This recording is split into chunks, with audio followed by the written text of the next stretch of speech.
Mother's Day had always been a painful reminder for Clara and her younger brother Jake. Their mother had died 3 years ago in a car accident, leaving behind a void neither of them could fill. It wasn't just grief, it was also guilt. They'd fought that morning, telling her she was overbearing. Mother's last words to them before she stormed out were, "Fine. Let's see how much you miss me when I'm gone." This Mother's Day, Clara and Jake stayed locked in their father's house, ignoring the world. They didn't set flowers on her grave or light candles like their father begged them to. They just wanted the day to end.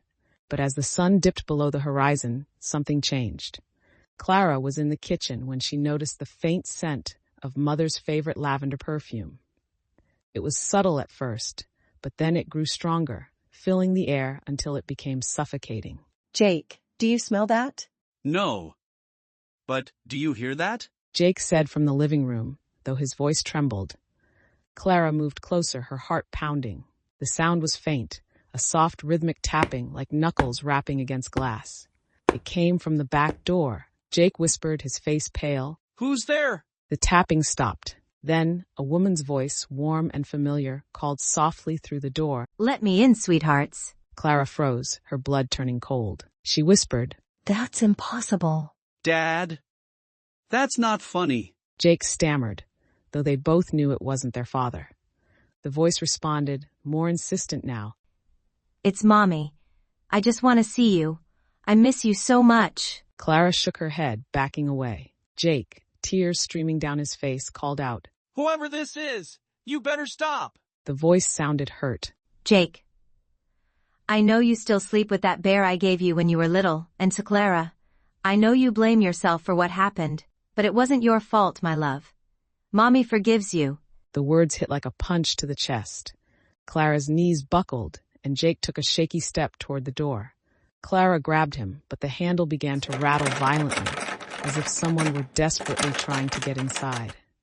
The windows began to shake. The scent of lavender turned sickly, like flowers left to rot. The tapping on the door turned to scratching, nails scraping against the wood. Clara yelled back, tears streaming down her face. "Mom's dead! You're not her!" The pounding stopped. For a long, awful moment, there was only silence. The lights flickered.